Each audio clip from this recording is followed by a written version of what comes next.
The fluorescent lights of Romano's bistro buzzed like dying wasps above my head, casting a sickly yellow glow over the half-empty restaurant. My feet throbbed in the cheap flats I'd bought from the discount store 3 months ago, the same ones whose soles were now so thin I could feel every crack in the tile floor. The smell of garlic and burnt olive oil clung to my uniform, a black button-down that had seen better days, its fabric worn soft from too many washes in the building's communal laundry machines. I was invisible here. That's what I'd learned in the 8 months since I'd started waiting tables. People looked through you, not at you. Their eyes would scan the room for their server, landing on you without really seeing. You were just a vessel for their food, their drinks, their complaints. "Excuse me? Hello?" A sharp snap of fingers cut through the dinner chatter. I turned toward table 7, tucking a strand of dark hair behind my ear. 3 young men sat there, mid-20s, dressed in designer labels that screamed new money. The one who'd snapped his fingers wore a smirk that made my stomach clench. "Yes, can I help you?" I approached with my practiced smile, the one that never quite reached my eyes anymore. Finally. He leaned back in his chair, arms crossed. "We've been waiting forever. You deaf or something?" His friends laughed, harsh, entitled sounds that echoed off the exposed brick walls. "I apologize for the wait. What can I get you, gentlemen?" I pulled out my notepad, pen poised. "Gentlemen?" The blonde one snorted. "You hear that, Marcus? She called us gentlemen." Marcus, the finger snapper, looked me up and down with deliberate slowness that made my skin crawl. "What's your name, sweetheart?" "Emma." The word came out softer than I intended. "Emma." He drew it out, mocking. "Well, Emma, here's what you're going to do. You're going to bring us 3 whiskeys, the expensive kind, not the well shit. And maybe try to look a little happier about it. That face you're making?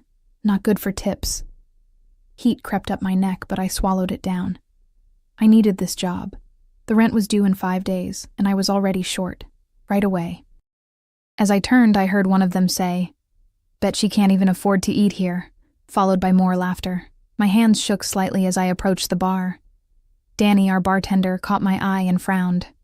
"You okay?" "Fine." I wasn't fine. Nothing had been fine since David left, since the eviction notice, since my mother's medical bills started piling up. But fine was what you said when you couldn't afford to fall apart. The whiskeys were top shelf, $30 a glass. I arranged them carefully on my tray, along with 3 water glasses, and made my way back to table 7. The restaurant had grown quieter. It was nearly 9 o'clock, and most of the dinner crowd had cleared out. "Here you are." I set the drinks down with practiced precision. "Can I get you anything?" Marcus grabbed his glass and tilted it deliberately, spilling amber liquid across the white tablecloth and onto my uniform. The whiskey was cold against my skin, soaking through the fabric. "Oops!" His eyes glittered with malice. "Guess you're as clumsy as you are poor." His friends erupted in laughter again. The third one, who'd been quiet until now, pulled out his phone. "This is gold. Hey, say something for the camera, waitress." My vision blurred at the edges. Not from tears. I'd learned not to cry at work, but from pure exhaustion, from the weight of every humiliation I'd endured. Every bill I couldn't pay, every night I'd gone to bed hungry so there'd be food for breakfast. "I'll get you another drink." My voice came out hollow. "Don't bother." Marcus stood, towering over me. "This place is trash anyway. Service is terrible. The help is incompetent." "The help?" The words escaped before I could stop them. "I'm a person. I'm trying to—" "You're trying." He stepped closer, and I could smell cologne that probably cost more than my monthly rent. "You're failing. Look at you. What are you, 30? Working as a waitress in this dump? What kind of life is that?" 28. I was 28, but I felt ancient. "That's enough." The voice came from behind me, deep, quiet, and somehow more commanding than any shout could be. I turned. The man who'd spoken sat alone at table 12, partially hidden in the corner booth I'd somehow missed during my earlier rounds. The dim lighting there created shadows that seemed to cling to him, but I could make out a perfectly tailored charcoal suit, the kind with no visible label because it didn't need one. His hands rested on the table, large, strong hands with a silver ring on the right index finger that caught the light. He hadn't been there before. I was certain of it. Or had I been so lost in my own misery that I'd missed him? "Excuse me?" Marcus spun around, his bravado faltering slightly. The man stood, and the atmosphere in the restaurant shifted. It was subtle. The way the remaining patrons seemed to quiet. The way Danny behind the bar straightened his posture. The way even the kitchen sounds seemed to dim. He was tall, well over 6 feet, with dark hair styled just carelessly enough to look intentional, but it was his eyes that made my breath catch. Dark, almost black, and completely unreadable. I said that's enough. He moved with the fluid grace of someone utterly confident in their body, in their space, in their right to exist exactly where they were. As he approached, I noticed the slight bulge under his jacket on the left side. Subtle, but there. A shadow moved near the restaurant entrance. I caught a glimpse of another man in a dark suit, hand near his own jacket. Security. This man had security. "Who the hell are you?" Marcus tried to sound tough, but there was an edge of uncertainty now. The stranger ignored him completely. Instead, he looked at me. Really looked at me. In a way that made me feel simultaneously exposed and seen. His gaze traveled from my face to the whiskey stain spreading across my uniform, and something flickered in those dark eyes. Anger, maybe. Or something colder. "Are you hurt?" His voice was directed at me, only at me, as if the 3 men didn't exist at all. No, I'm fine." The same lie, but it sounded different now. He nodded slowly, then turned his attention to Marcus. When he spoke again, his voice was barely above a whisper, yet somehow more terrifying than any shout. "You're going to apologize to the lady." "Lady?" Marcus laughed, but it sounded forced. "Dude, she's just a—" The stranger moved. One moment he was standing 3 feet away. The next, he was in Marcus's space, close enough that Marcus had to tilt his head back slightly to maintain eye contact. The stranger hadn't touched him, hadn't raised his voice, but Marcus went pale. "Choose your next words very carefully." The stranger's tone was conversational, almost friendly, which made it more menacing. "Because they will determine whether you walk out of here tonight or whether my associates help you to your car. And I promise you, the latter option will be far less pleasant." The restaurant was utterly silent now. Even the kitchen had gone quiet. Marcus swallowed hard. His friends had gone still. Their earlier bravado evaporated. Look, man, we were just joking around. Apologize." 2 words, flat and final. "I'm sorry." Marcus's eyes flicked to me, then away. "Okay? I'm sorry." To her. "Look at her when you apologize." Marcus turned to face me properly, and I saw real fear in his eyes now. "I'm sorry. I was out of line. It won't happen again." The stranger waited a beat, then stepped back. "Pay your bill. Include a 30% tip, then leave." They didn't argue. Marcus threw a handful of bills on the table. More than 30%, I noticed, and the 3 of them hurried toward the exit. The blonde one stumbled on his way out, nearly tripping over his own feet. And then it was just me and this stranger in a half-empty restaurant that suddenly felt too small. He turned to face me fully, and I got my first clear look at him. He was younger than I'd initially thought, mid-30s perhaps, with strong features that bordered on harsh. A thin scar cut through his left eyebrow, barely visible but there. His suit was impeccable, but there was something about the way he wore it. Not like armor, but like a second skin. This was a man who was dangerous and didn't need to prove it. "Are you okay?" he asked again, gentler this time. "Yes." "Thank you. You didn't have to." "I did." He glanced down at my soaked uniform. "You'll need to change. Is there somewhere you can—" "It's fine. It'll dry."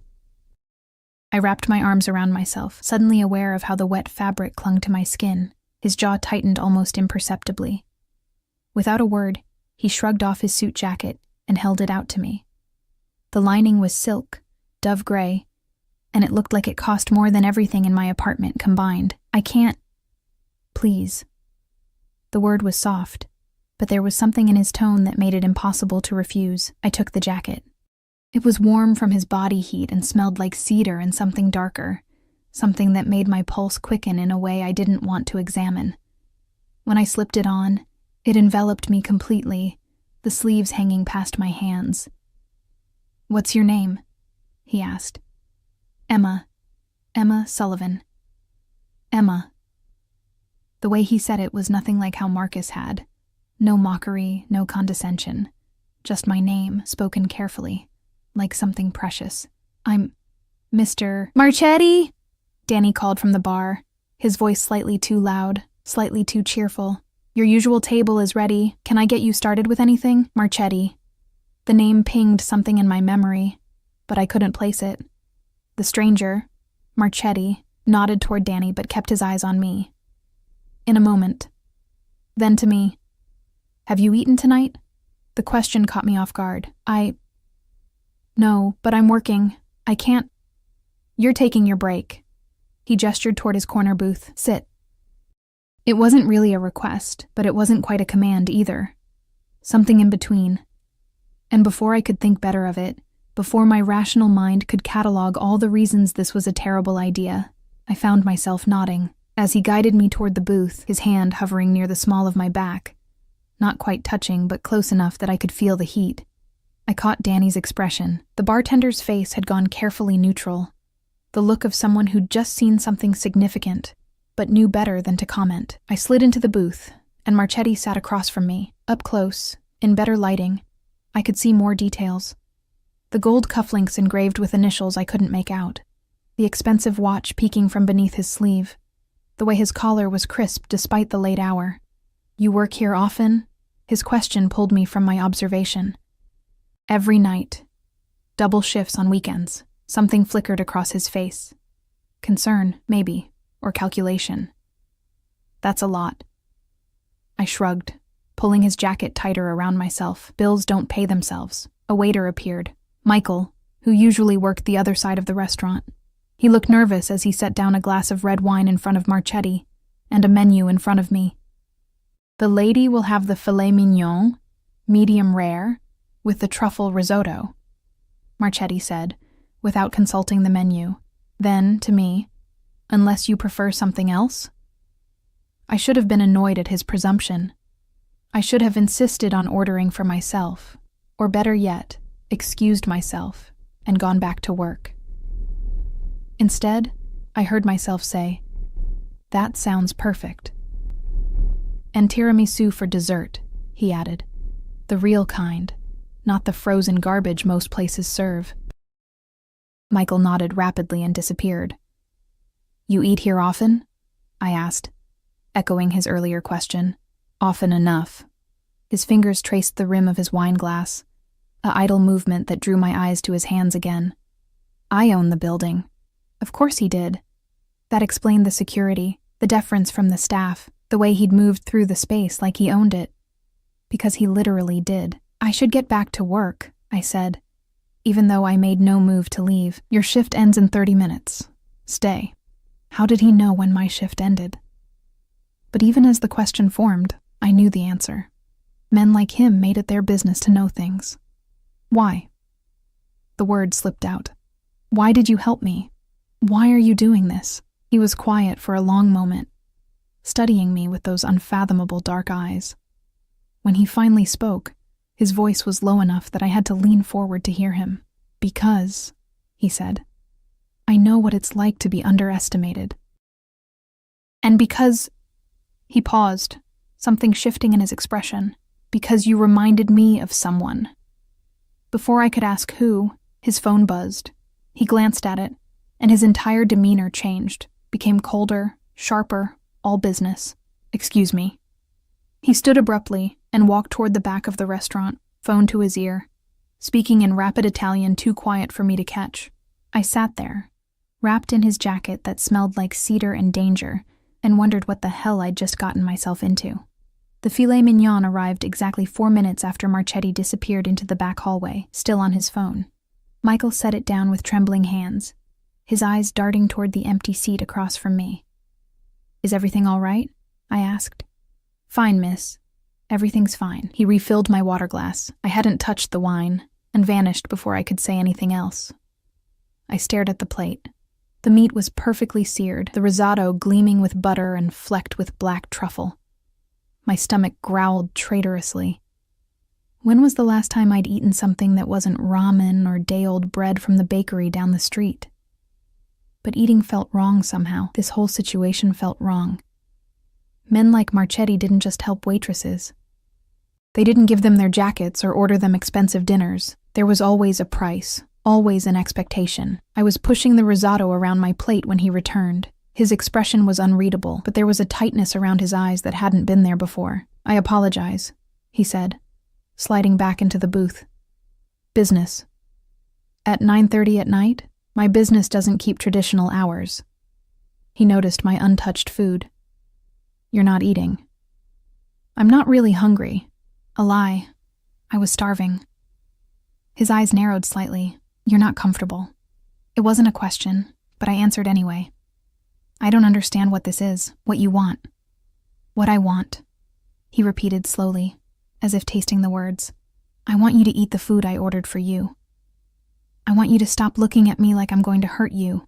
And I want—" He stopped, jaw clenching. "I want those boys to never speak to another human being that way again. You can't control what other people do." A ghost of a smile crossed his face, humorless. "You'd be surprised what I can control, Emma." The way he said my name again, careful, deliberate, made something flutter in my chest. I picked up my fork and took a bite of the risotto. It was incredible, creamy and rich with an earthy depth I'd never tasted before. Despite myself, I took another bite, then another. "Good?" he asked. "It's perfect." I meant it. He watched me eat with an intensity that should have made me uncomfortable, but somehow didn't. There was something almost protective in his gaze, like he was making sure I actually consumed every bite. "Tell me about yourself," he said after a moment. "There's not much to tell. I work here. I have an apartment in the Bronx. I stopped, unsure how much to reveal. But something about the darkness in his eyes, the way he'd stood up for me without expecting anything in return, made me continue. "My husband left 6 months ago. Cleaned out our joint account and disappeared. I came home one day and he was just gone." Marchetti's expression didn't change, but his hand curled into a fist on the table. "What was his name?" "David. David Sullivan." I laughed bitterly. Though I doubt that matters now. It matters. 2 words, weighted with meaning I couldn't decipher. "Why would it matter to you?" He didn't answer. Instead, he pulled out his phone, typed something quickly, then set it aside. "You're alone then? No family?" "My mother's in a nursing home upstate. Early onset Alzheimer's. She doesn't remember me most days. The admission hurt, the way it always did. The bills are substantial. And your father?" "Dead. Heart attack when I was 17. Marchetti nodded slowly, absorbing this information like it was crucial data he needed to file away. "You're working yourself to death to pay for a mother who doesn't remember you, and to survive in a city that's trying to crush you." Put like that, it sounded pathetic. "I'm doing what I have to do. There are other options." "Like what?" "I have a bachelor's degree in English literature. Do you know how useless that is? I can't afford to go back to school. I can't afford anything except this." I gestured to my stained uniform under his jacket. "So, yes, I work here. I smile at people who treat me like dirt. I go home to an apartment with broken heating and roaches, and I survive. That's what I do." Silence stretched between us. I shouldn't have said all that. I shouldn't have revealed so much to a stranger, no matter how much he'd helped me. "I'm sorry," I muttered. "You didn't ask for my life story." "I did, actually." He leaned back, studying me with that unreadable expression. "And I'm going to help you. I don't need charity. It's not charity. It's—" His phone buzzed again. He glanced at it, and his jaw tightened. "I have to go. Finish your meal. The tiramisu will be out shortly." He stood, and panic flared in my chest. "Wait. Your jacket, keep it. I'll get it back." He pulled out a wallet, black leather, thick with cash, and set $500 bills on the table. "For your trouble tonight. I can't take that. You can. You will." He buttoned his shirt cuffs, a gesture that seemed almost ritualistic. "I'll be in touch, Emma. You don't have my number." That ghost of a smile again. "I'll find you. And then he was gone, moving through the restaurant with that same fluid grace. I watched as he met the man in the dark suit near the door. His security, I realized, and they exited together. Through the window, I saw a black SUV with tinted windows pull up immediately, as if it had been circling, waiting. I looked down at the money on the table. $500. That would cover most of my rent. Miss Sullivan, Michael appeared, holding a plate with the promised tiramisu. Mr. Marchetti insisted you have dessert.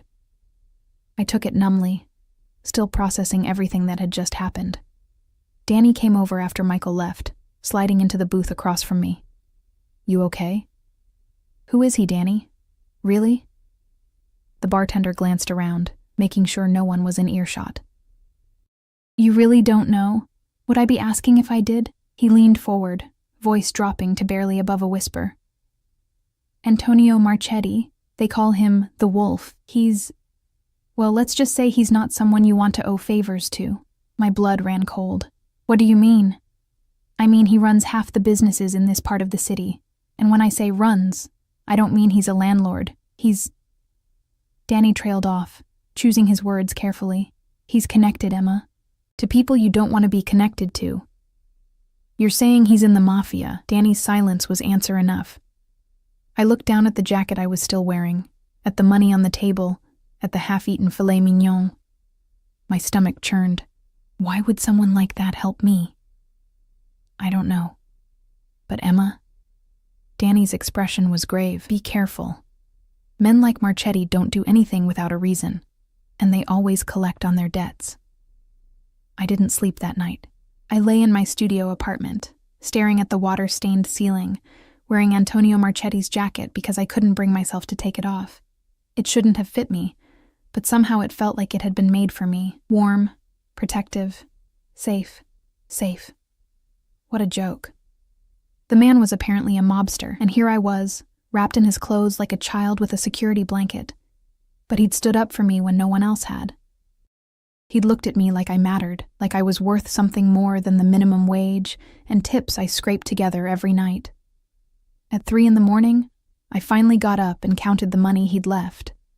5 crisp $100 bills, real and solid in my hands. I could pay rent. I could buy groceries that weren't expired. I could possibly breathe for just a moment. I tucked the money into the coffee can I kept hidden in the back of my freezer, the only place I trusted in this apartment, and went back to bed. My phone rang at 7:30, jolting me from the thin sleep I'd finally fallen into. Unknown number.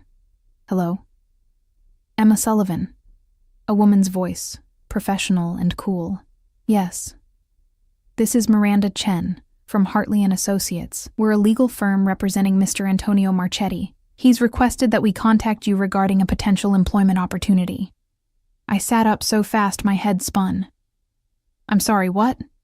Mr. Marchetti would like to offer you a position as his personal assistant. The salary is competitive, $150,000 annually, plus benefits, including full health insurance and a housing stipend. $150,000. I made $23,000 a year at the restaurant before tips. I don't understand. I'm not qualified to be anyone's assistant. I'm a waitress. Mr. Marchetti is aware of your current employment. He believes you have the qualities he's looking for. Are you interested? Every instinct I had screamed that this was wrong, that this was dangerous, that I should hang up and block the number and never look back. But I thought of my mother in that nursing home, of the bills piling up, of Marcus's face as he'd humiliated me. I thought of Antonio Marchetti's dark eyes, and the way he'd said my name. What would the job entail? Managing Mr. Marchetti's schedule, handling correspondence, accompanying him to business meetings.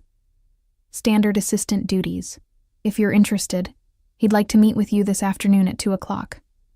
I can text you the address. I have a shift at the restaurant. Mr. Marchetti will speak with your manager. Consider yourself off duty as of this morning. He can't just... He owns the building, Miss Sullivan. He can do whatever he wants. A pause. So, are you interested? I should have said no. I should have hung up. Yes, I heard myself say. I'm interested. The address Miranda texted me was in Midtown, a glass tower that scraped the sky. The lobby was all marble and steel, intimidatingly expensive. A security guard checked my ID and directed me to a private elevator that required a keycard to operate. Mr. Marchetti is expecting you, the guard said, handing me a temporary card. Penthouse level. The elevator was glass on one side, offering a dizzying view of Manhattan as it climbed. My reflection stared back at me from the polished steel. I'd worn my only nice outfit, a gray pencil skirt and white blouse I'd bought for job interviews years ago. I'd returned Antonio's jacket, having it dry cleaned first, wrapped carefully in tissue paper. It sat in a garment bag in my hands now. The elevator opened directly into a penthouse apartment that made my entire building look like a shoebox. Floor-to-ceiling windows offered 360 views of the city. The furniture was modern and minimal, all clean lines and expensive fabrics. Original artwork hung on the walls. I recognized a Rothko, or at least a very convincing replica. Antonio stood by the windows, phone to his ear, speaking in that same rapid Italian.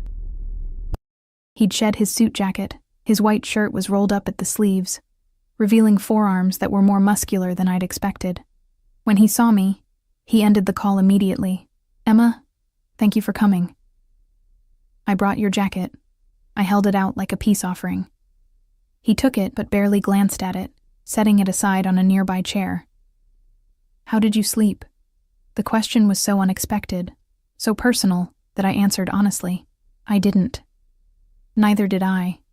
He moved closer, and I caught that scent again. Cedar, and something darker. "I've been thinking about you." My heart hammered. "Mr. Marchetti." "Antonio. Please, Antonio." His name felt strange on my tongue, too intimate. "I don't understand why you're doing this. The job offer, the money, I told you. You reminded me of someone. Who?" He was quiet for a long moment, studying my face with an intensity that made me want to look away. But I held his gaze, refusing to be cowed. "My mother," he finally said. "She was a waitress too. Worked herself to exhaustion trying to provide for me and my sister after my father died. She took abuse from customers, from managers, from everyone. And no one ever stood up for her. No one ever made it stop. I'm sorry." "Don't be sorry. Just accept the job." He moved to a bar cart and poured 2 glasses of water, handing one to me. "I need an assistant I can trust. Someone who isn't connected to my usual world. Someone who's loyal." "You don't know if I'm loyal. You just met me. I know enough." He took a sip of his water, eyes never leaving mine. "Your husband abandoned you, but you're still here, fighting. Your mother doesn't remember you, but you're still paying for her care. You could have taken that money last night and run, but you came back with my jacket, dry cleaned." He smiled slightly. "You're exactly what I need." "And what do you need, Antonio?" I was surprised by my own boldness. His expression shifted, became something darker, more dangerous. "I need someone by my side, someone who sees me as more than the monster everyone thinks I am." He stepped closer, close enough that I had to tilt my head back to maintain eye contact. "Will you take the job, Emma?" Every rational part of my brain screamed to refuse, but standing there, looking into those dark eyes, feeling the pull of something I didn't understand and probably shouldn't want, I found myself nodding. "Yes, I'll take it." His smile was slow, satisfied. "Good. We start tomorrow." As I left the penthouse riding that glass elevator back down to reality, I couldn't shake the feeling that I'd just made a deal with the devil, and the worst part? I wasn't sure I cared. The first week working for Antonio Marchetti was nothing like I'd expected. I'd imagined shadowy dealings, dangerous meetings in back alleys, the kind of criminal activity you saw in movies. Instead, I spent my days managing his calendar, screening calls and organizing files in a pristine office 2 floors below his penthouse. The work was demanding but legitimate, or at least it appeared that way on the surface. Antonio was a paradox. In meetings, he was ruthless, his voice cutting through excuses and inefficiency with surgical precision. CEOs twice his age deferred to him. Investors hung on his every word. He commanded respect with a glance, fear with a smile. But with me, he was different. "You haven't eaten," he'd say, appearing at my desk with takeout from restaurants I couldn't pronounce. Take a break. I'm fine, I just need to finish. Emma, that was all it took. My name and his voice, firm but not unkind. And I'd find myself sitting in his office, eating Thai food or Italian or whatever he'd decided I needed that day, while he worked at his desk, occasionally glancing up to make sure I was actually eating. He was always watching me. I felt his gaze during meetings, across conference rooms, through the glass walls of my office. Not in a way that made me uncomfortable, exactly, but in a way that made me hyper-aware of every movement, every breath. By Friday, I'd moved into the apartment he'd arranged, a one-bedroom in a building he owned, 10 blocks from his tower. It was furnished, clean, with heating that actually worked and windows that didn't rattle in the wind. The rent was deducted from my salary at a rate that was almost insulting in its cheapness. "You're doing me a favor," he'd said when I'd protested. "I need you close. For work. For work. Right." On Saturday morning, my second week, I was in the office early, organizing files for an acquisition Antonio was pursuing. The building was empty, silent except for the hum of the heating system. I'd just made coffee when the elevator dinged. Antonio emerged, and my breath caught. He wore jeans. I'd never seen him in anything but suits, and a black sweater that emphasized the breadth of his shoulders. His hair was slightly mussed, as if he'd been running his hands through it. "You're here early," he said. "So are you." "I live upstairs. What's your excuse?" But there was amusement in his eyes. "I wanted to finish the Castellano file before Monday." He moved to my desk, standing close enough that I could smell his cologne. He must have just showered. "You don't have to work weekends, Emma." "Neither do you, apparently." That earned me a genuine smile, rare and transformative. For a moment, he looked younger, less burdened. "Touché." He glanced at the files spread across my desk. "You're thorough. I appreciate that." "It's my job." "It's more than that." He picked up one of the files, flipping through it. "You color-coded the contracts by priority. Added notes in the margins about potential issues. This is..." He looked at me, something shifting in his expression. "This is exactly what I needed." The praise shouldn't have warmed me the way it did. "I'm glad I could help. Come upstairs." It wasn't a question. "Mr. Marchetti?" "Antonio. And I'm not asking as your employer. I'm asking as..." He paused, seeming to struggle with the words. "As someone who'd like your company." I should have said no. Should have maintained professional boundaries. But I found myself nodding, following him to the elevator. The penthouse was different on a Saturday morning. Softer somehow, with natural light streaming through those floor-to-ceiling windows. Antonio moved to the kitchen, an enormous space with commercial-grade appliances, and started pulling out ingredients. "You cook?" I couldn't hide my surprise. "My mother taught me. She believed everyone should know how to feed themselves." He glanced at me over his shoulder. "Sit. I'm making breakfast." I perched on one of the bar stools, watching as he moved around the kitchen with practiced ease. He was making omelets, I realized, chopping vegetables with the precision of someone who'd done this 1,000 times. "Tell me about your mother," I said, then immediately regretted it. "I'm sorry, that's too personal." "No." He paused in his chopping. "It's fine. I want you to know." He resumed his work, his voice taking on a faraway quality. "Her name was Isabella. She came to America from Sicily when she was 19, married my father when she was 20. He worked in construction, died in an accident when I was 7. After that, it was just her, me, and my baby sister Lucia." "Where's your sister now?" His jaw tightened. "Lucia died when she was 16, ovarian cancer." "Antonio, I'm so sorry." He shrugged, but I could see the pain beneath the gesture. "My mother never recovered. She worked herself to death, literally. Heart attack at 49. I was 23, just starting to make real money, and I couldn't save her." He looked at me then, his eyes dark with old grief. "That's why I helped you that night, because I saw my mother in you, and this time I could do something." The omelet appeared in front of me, perfectly golden, filled with cheese and vegetables. He'd even garnished it with fresh herbs. "This looks amazing," I said quietly. "Eat." We ate in comfortable silence, the city sprawling below us like a concrete jungle we were somehow above. I felt strange being here, in his personal space, seeing this softer side of him. The man who cooked breakfast and mourned his mother seemed impossible to reconcile with the rumors I'd heard. The wolf, the mob boss, the man people feared. "Can I ask you something?" I set down my fork. "Always." "That night at the restaurant, you said I reminded you of someone. But you also said you'd been thinking about me. Why?" Antonio was quiet for a long moment, his dark eyes studying me with an intensity that made my pulse race.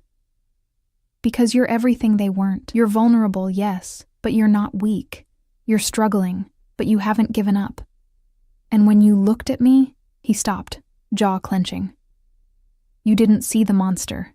You just saw someone who helped you." "Are you? A monster, I mean." "Yes," no hesitation. "I've done things that would horrify you, Emma. I've hurt people. I've destroyed lives. He stood abruptly, moving to the windows. "I'm not a good man." I stood too, moving to stand beside him. Below us, Manhattan teemed with life, millions of people going about their Saturday, oblivious to the man standing above them who apparently held so much power. "Then why did you help me?" I asked quietly. "Because maybe, just for a moment, I wanted to be." He turned to face me fully. "Do you know what it's like, Emma, to be so defined by your worst actions that you forget you're capable of anything else? I think everyone feels that way sometimes." "Not like this." His hand reached out, almost touching my face, then dropped. "I should let you go. Should keep you at a distance, but He exhaled sharply. "I can't seem to make myself do it." My heart was pounding so hard I was sure he could hear it. "Antonio." His phone rang, shattering the moment. He pulled it out, glanced at the screen, and his entire demeanor changed, became cold, dangerous. "I have to take this." He answered in Italian, his voice clipped and hard. I caught words I didn't understand, but the tone was clear. Something was wrong. He ended the call and turned to me. "I need you to go back to your apartment. Now, what's happening?" "Nothing you need to worry about," but there was tension in his shoulders, in the way his hand moved to his hip, where I now realized he kept a gun. "Please, Emma. Go home. Lock your doors. Don't answer for anyone except me. You're scaring me." "Good. You should be scared." He moved to the elevator, pressing the button. "Go. I'll call you when it's safe." "Safe from what?" The elevator arrived. He guided me inside, his hand gentle on my elbow despite the urgency in his movements. "Please, just trust me." The doors started to close. I reached out to stop them. "Will you be okay?" Something flickered in his eyes, surprise, maybe, or something warmer. "Don't worry about me, Tesoro. Just stay safe." The doors closed, and I descended back to earth, my heart racing for entirely different reasons now. I spent the rest of Saturday in my apartment, jumping at every sound. Antonio didn't call. By Sunday morning, I was climbing the walls with worry. The news didn't help.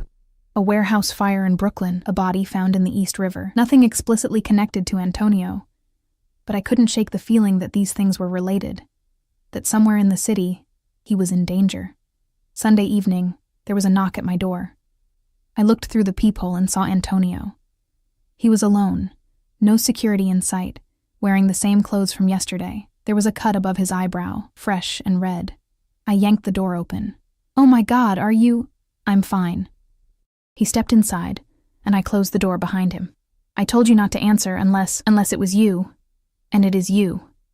I grabbed his arm, pulling him toward my tiny bathroom. "Sit." "Emma." "Sit down, Antonio." He sat on the edge of my bathtub, looking almost amused as I pulled out my first aid kit. I cleaned the cut carefully, trying to ignore how close I was to him, how I could feel the heat radiating from his body. "What happened?" I asked quietly. "Business dispute." "It's handled. Is that what you call it? A business dispute?" "Emma." He caught my wrist, stilling my movements.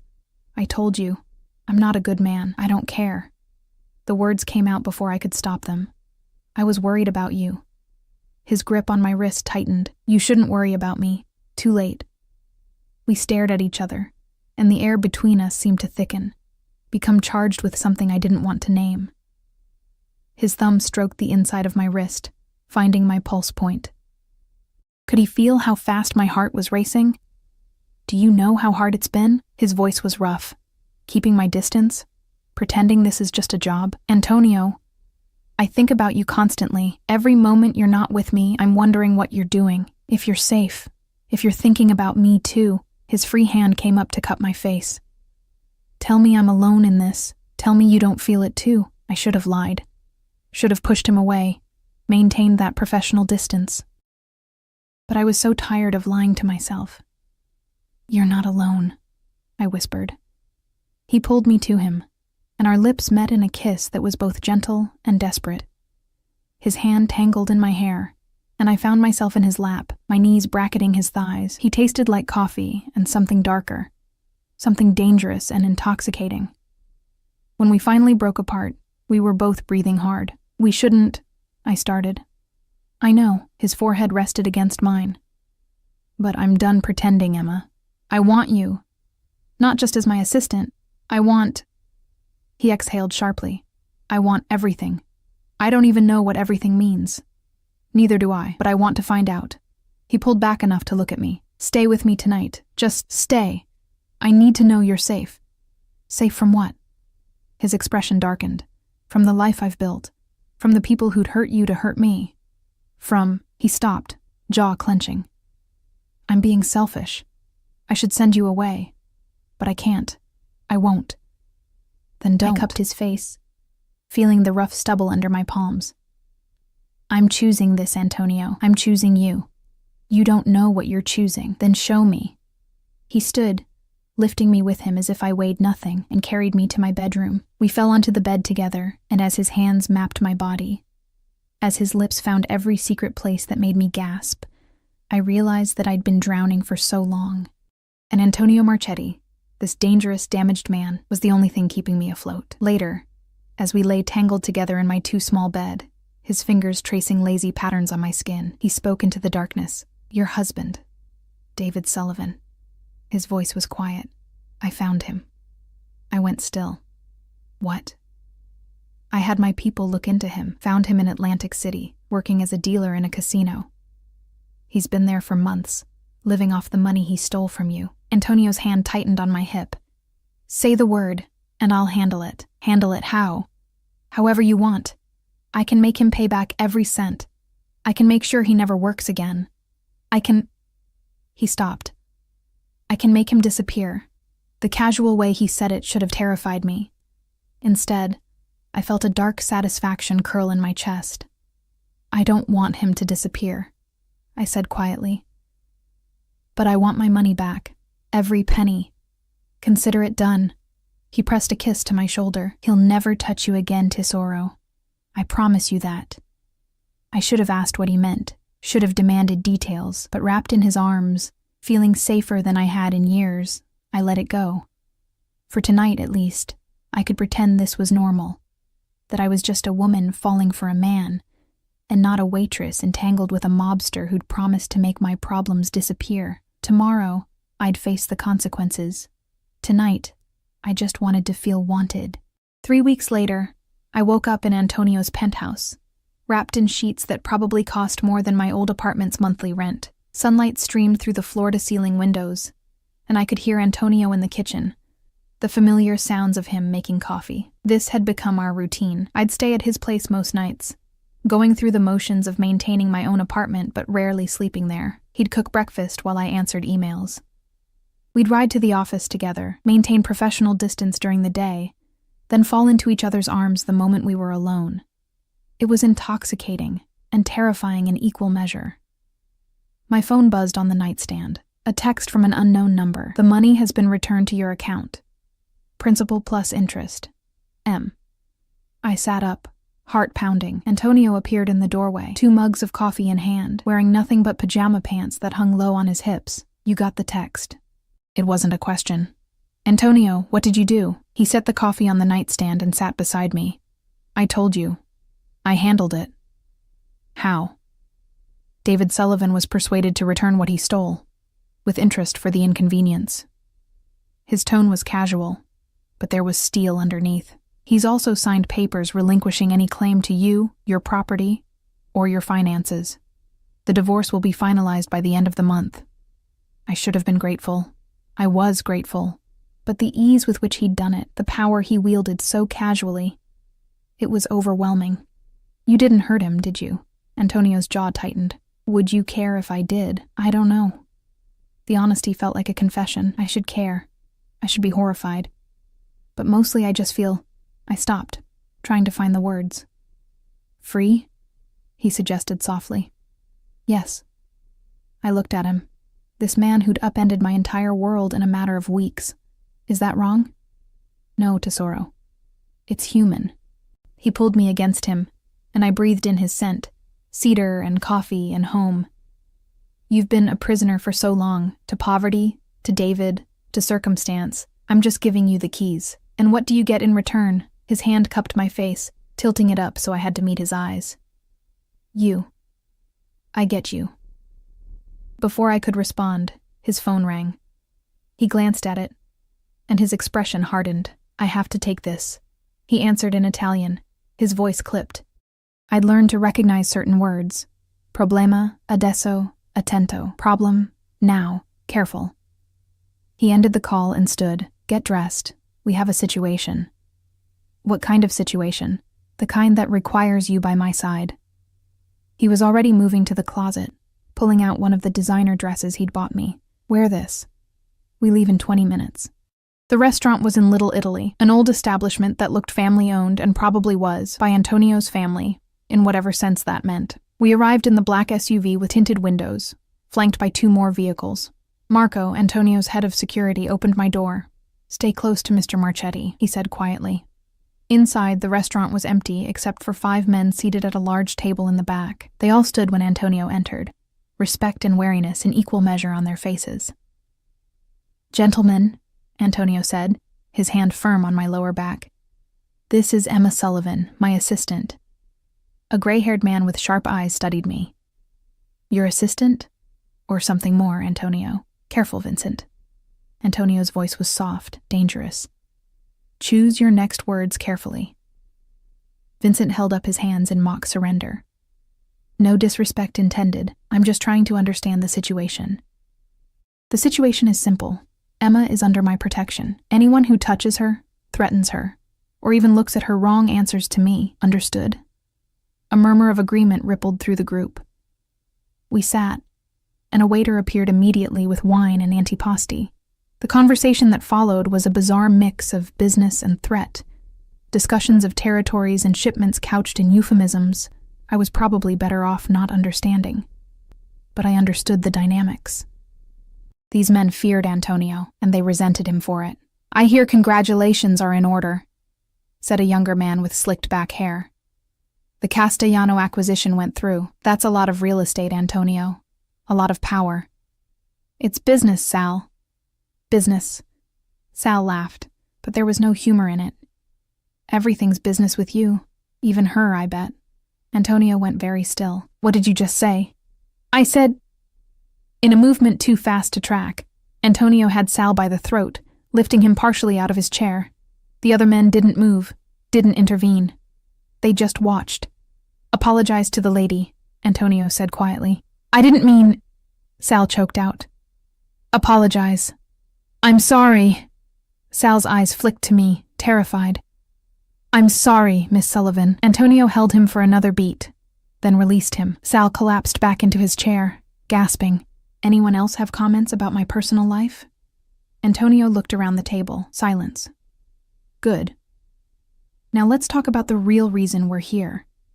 He launched into a discussion about consolidating territories, about negotiations with families in New Jersey, about things I barely comprehended, but I understood one thing clearly. Antonio Marchetti was in charge. These men might not like it, but they respected it. The meeting ended an hour later. As we left, Vincent pulled Antonio aside. A word? Antonio nodded to Marco, who stayed close to me while Antonio and Vincent talked in low voices near the door. I couldn't hear what they were saying, but Vincent kept glancing at me, his expression unreadable. Finally, Antonio returned. His jaw was tight, a muscle jumping beneath his skin. What was that about? I asked once we were in the SUV. Nothing you need to worry about. Antonio, Vincent thinks I'm weak. He stared out the window, his profile sharp in the afternoon light. He thinks caring about you makes me vulnerable, that it's a liability. Is he right? I don't know. He turned to look at me, and the raw honesty in his eyes made my breath catch. You are my weakness, Emma. You're the only thing that could be used against me. And that terrifies me. Then maybe... I swallowed hard. Maybe we should stop. Maybe this is too dangerous. Do you want to stop? No. The admission came out as barely a whisper. God help me, no. He pulled me to him, kissing me with a desperation that spoke of fear and possession in equal measure. Then we don't stop. We have to be more careful. But careful wasn't enough. 2 nights later, I was leaving my old apartment. I'd gone to pick up the last of my belongings, when a car pulled up beside me. 3 men got out, their intentions clear in their body language. I ran. I made it maybe 20 feet before they grabbed me, a hand over my mouth silencing my scream. They dragged me into an alley, and terror unlike anything I'd ever known flooded my system. Message for your boyfriend, one of them said. He was young, maybe mid-20s, with cold eyes. Tell him Vincent says hello. The punch caught me in the stomach, driving the air from my lungs. I doubled over, and another blow caught me across the face. The world spun, pain exploding across my cheekbone. They were going to kill me. The thought was strangely distant, almost clinical. Then came the sound of screeching tires, running footsteps, and gunshots that echoed off the buildings. I hit the ground, covering my head. Shouting in Italian, more gunshots, then silence. Strong hands lifted me gently. Emma, look at me. Antonio. His face was pale, eyes wild with something I'd never seen before. Fear. I'm okay, I managed to say, even though my face was already swelling, my ribs screaming. You're not okay, His hand came away from my face covered in blood. My blood. The rage that crossed his features was terrifying. Marco, get the doctor, now. The men, I started, are being dealt with. His voice was flat, final. You're never staying at that apartment again. You're moving in with me, permanently. Antonio, this is not a discussion, Emma. You were almost killed because of me, because Vincent wanted to send a message. So the message I'm sending back is this. You're mine. Completely and utterly mine. Under my protection, in my home, by my side. Always. He lifted me carefully, carrying me to the SUV. Inside, I saw Marco on the phone, speaking rapidly in Italian. Through the window, I caught a glimpse of the alley. 2 bodies, Antonio's men standing over them. Did you kill them? I whispered. Not yet. Antonio's jaw was granite, but I will.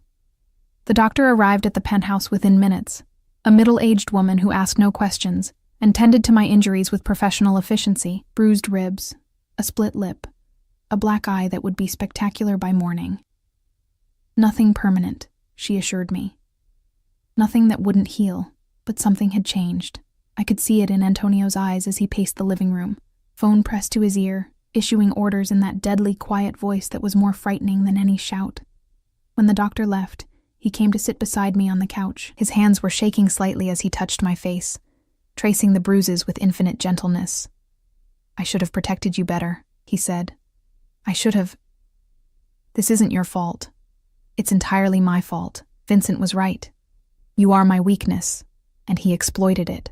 His eyes met mine, and they were black with rage, but he made a mistake. He thought hurting you would make me back down. Instead, he stopped, jaw clenching. Instead, he just showed me exactly how far I'm willing to go. What are you going to do? Whatever I have to. He pulled me against him, careful of my injuries. Vincent wants a war? He'll get one. But when it's over, you'll be safe. I promise you that. I should have been horrified, should have recognized this as the moment to walk away, to return to my simple, safe, poverty-stricken life. But as I sat there in Antonio Marchetti's arms, feeling his heart race beneath my palm, I realized something. I didn't want safe anymore. I wanted this. The danger, the passion, the feeling of being so completely claimed that even fear couldn't touch it. I love you, I said into the darkness. I know I shouldn't. I know this is crazy, but I love you. He went very still. Then his arms tightened around me, almost crushing. Say it again. I love you, Antonio Marchetti. Emma. My name was a prayer, a curse, a benediction. I've loved you since that first night. Since you stood there in your ruined uniform and still had the strength to look me in the eye. You're everything I don't deserve and everything I need. He tilted my face up, kissing me with a gentleness that belied the violence I knew he was capable of. And I will burn this entire city to the ground before I let anyone hurt you again. Outside, Manhattan glittered in the darkness, oblivious to the war that was about to unfold. But inside this penthouse, wrapped in each other's arms, we were untouchable. Or at least, that's what we told ourselves. The war lasted 3 days. I spent them in the penthouse, surrounded by armed guards, watching the news reports of fires and arrests and bodies found in places they shouldn't be. Antonio would leave for hours at a time, returning with blood on his clothes and death in his eyes. But he'd always come to me, let me clean him up, hold him until the shaking stopped. On the third night, it ended. I was in the kitchen making tea, something mundane to ground myself, when Antonio walked in. His suit was immaculate, no blood this time, but his eyes were haunted. It's done, he said simply. Vincent? Gone. His operation dismantled, his territory absorbed, his men given a choice, work for me or leave the city. He moved to the windows, staring out at the city he'd just reshaped through violence. It's over, Emma. I set down the tea and went to him. At what cost? Everything. He turned to face me, and I saw the weight of what he'd done written in every line of his face. I killed 3 men myself, ordered the deaths of 6 more, destroyed families, ended careers, rewrote the power structure of this entire city, all because someone hurt you. I'm sorry. Don't. He pulled me to him fiercely. Don't apologize for making me human, for making me care about something more than power and fear. You didn't make me a monster, Emma. You made me remember I was a man. What happens now? Now? A ghost of a smile crossed his face. Now we live. Really live. No more hiding. No more pretending this is just professional. You're mine, and everyone in this city knows it. That sounds dangerous. It is. But I'm the most dangerous thing in this city, Tesoro. And you're under my protection. He cupped my face, thumbs tracing my cheekbones. The bruises had faded to yellow-green, almost gone. No one will touch you again. I've made sure of that. Over the next weeks, life found a new normal. I moved into the penthouse completely, my old apartment sold. That chapter of my life closed. Antonio was true to his word. I was by his side constantly, not just as his assistant, but as his partner in every sense. The money from David went toward my mother's care. I visited her upstate every Sunday, and Antonio always came with me, sitting patiently while I talked to a woman who didn't recognize me, but seemed to enjoy my company nonetheless. She looks happy, Antonio said one afternoon as we drove back to the city. That's because of you, Emma. You gave her that. We gave her that. I took his hand. I couldn't have done any of this without you. You could have. You're stronger than you know. He brought my hand to his lips, but I'm glad you don't have to do it alone anymore. 6 months after that night at Romano's Bistro, Antonio took me back to the restaurant. It had been renovated, upgraded, transformed into something elegant and expensive. Danny was still bartending, but he wore a suit now and worked in what had become one of the most exclusive establishments in the city. We sat at table 12, that same corner booth where everything had started. Do you remember that night? Antonio asked. Every second of it. I traced the rim of my wineglass. You terrified me. I still terrify you sometimes, yes. There was no point in denying it, but I love you anyway. Maybe because of it. He reached across the table, taking my hand. I need to tell you something. About your husband. About David. My stomach clenched. What about him? When I had my people track him down, they found something else. He wasn't just a deadbeat who stole from you and ran. Antonio's jaw tightened. He was working for Vincent. The whole marriage was a setup. Vincent wanted information on someone, and David was supposed to get close to their daughter. But he got the wrong woman. He got you instead. The world tilted. What? Your maiden name is Sullivan. Vincent's target had a daughter named Emma Sullivan. Different woman, but same name. David realized his mistake after you were married, but by then, he was in too deep. So he took what he could and ran.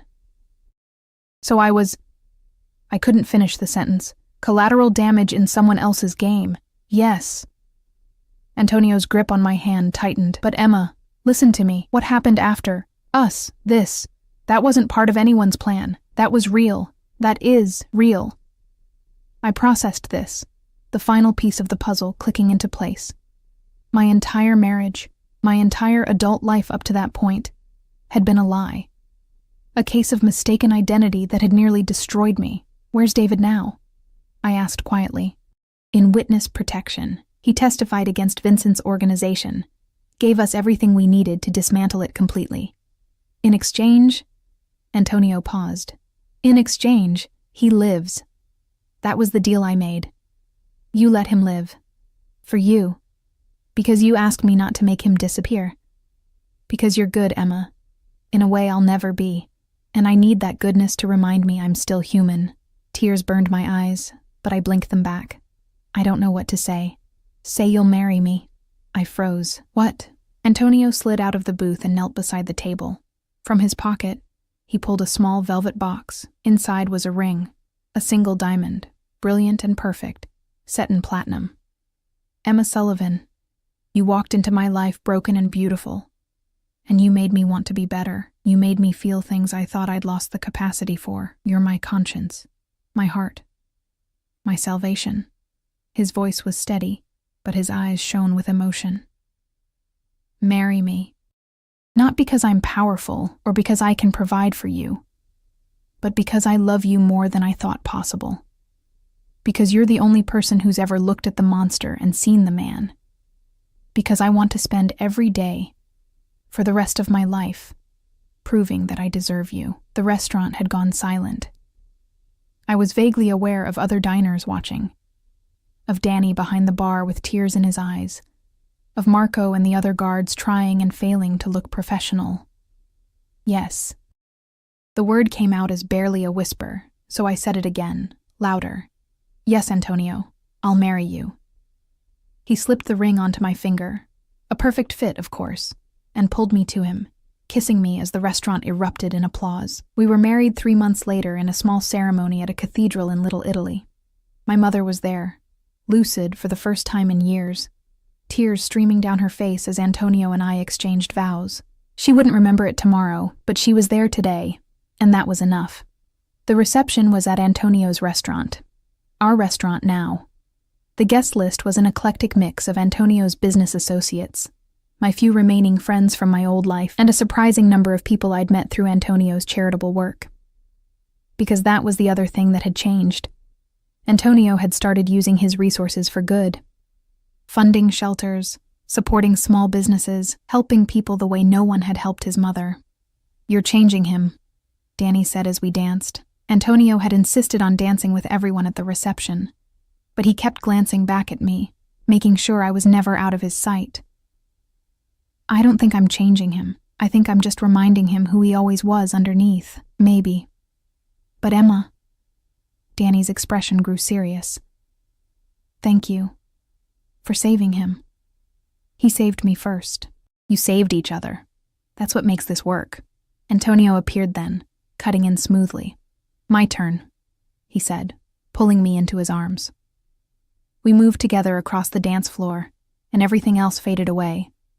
It was just us, just this moment, just the feeling of being exactly where we were supposed to be. Happy? He murmured against my hair. Impossibly. Good. His arms tightened around me. Because you're stuck with me now, Mrs. Marchetti. Mrs. Marchetti. The name still felt surreal, like a life I'd never dared dream of. I love you, I said. Even though you're terrifying and dangerous, and probably shouldn't be trusted with anything breakable. He laughed. A real laugh that transformed his entire face. I love you too, Tesoro, even though you're stubborn and reckless, and have absolutely no sense of self-preservation. We're quite a pair. We're perfect. He kissed me softly. You're my redemption, Emma. my second chance. And I will spend every day of the rest of my life making sure you never regret taking a chance on the monster in the corner booth. You're not a monster. I am. But I'm your monster, and that makes all the difference. 5 years later, I stood in the nursery of our home. Not the penthouse, but a brownstone in Brooklyn with a backyard and neighbors who baked cookies, and watched Antonio rock our daughter to sleep. Isabella, named for his mother, had his dark eyes and my stubborn chin. She was 6 months old, and already had her father wrapped around her tiny finger.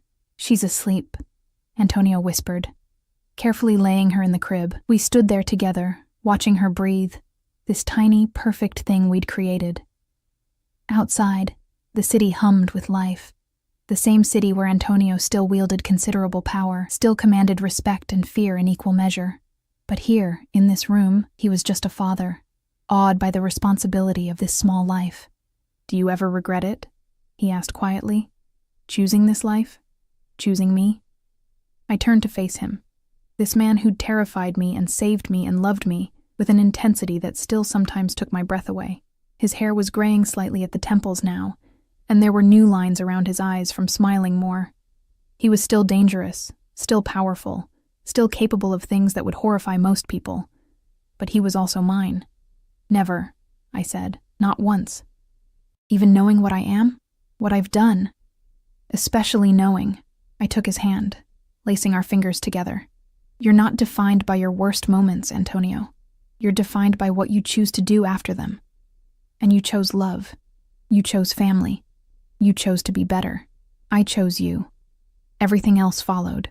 We stood there in the darkened nursery, our daughter sleeping peacefully, and I thought about that night 5 years ago. About the scared, broken woman in a stained uniform who'd been mocked by cruel boys. About the dangerous man in the corner booth who'd decided, for whatever reason, to intervene. I thought about all the ways our lives could have gone differently if those boys hadn't been so cruel. If Antonio hadn't been there, if I'd said no to the job, to the relationship, to the life that had unfolded since. But I hadn't said no. I'd said yes, to the job, to the risk, to the terrifying, intoxicating, impossible love of a man who was both monster and savior, and I would say yes again, 1,000 times over. I would choose this life, choose him. Because sometimes salvation comes from the most unexpected places. Sometimes the monster in the corner booth is actually your fairy tale ending. Sometimes the most dangerous choice is the one that saves you. Antonio pulled me against him, and we swayed together in the darkness, dancing to music only we could hear. Outside, the city sparkled with a million stories, a million lives intersecting and diverging in the endless dance of existence. But this story, our story, had found its resolution. Not in perfection, because nothing about us was perfect, but in acceptance, in love, in the simple truth that sometimes broken people can heal each other. I'd walked into Romano's bistro a broken, invisible woman. I'd walked out claimed by a monster who taught me I was worth fighting for.